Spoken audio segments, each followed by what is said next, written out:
নমস্কার, আমি ইন্দ্রনীল। আর আমি এখন আছি শ্যামবাজার নাম করা একটা ক্যাফে কসমিক জেস্ট। আর পাশে আমার গেস্ট, ভালো বন্ধু পূজা বস। তো পূজা, ফার্স্ট অফ অল কেমন আছো? আমি তো ভীষণ ভালো আছি। শুনলাম অনেক আসতে অনেক লেট হলো কেন? হ্যাঁ, কারণ আমার বাড়ি তো জলপাইগুড়িতে। তো এই শ্যামবাজার কলকাতায় তো এর আগে অনেকবার এসেছি, কিন্তু এই শ্যামবাজারে নতুন তো কোন ট্রেন থেকে কোন ট্রেনে যাব, মানে এগুলো সব ম্যানেজ করতে করতে দেরি হয়ে গেল আসতে আজকে। আচ্ছা, তো কলকাতায় তো আগেও অনেক কাজ করেছো। তো এখন ফার্স্ট কোশ্চেন করবো, আজকে যে শোটা হচ্ছে, তো শোটা নিয়ে কেমন এক্সাইটেড, কত এক্সাইটেড?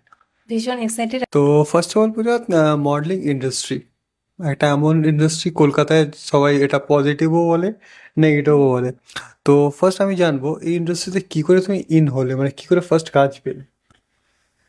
আমার ফার্স্ট মানে এই মডেলিংয়ের জার্নি শুরু হয় 2024 সালে। তো শিবায়না ক্রিয়েশনের মাধ্যমে ওখানে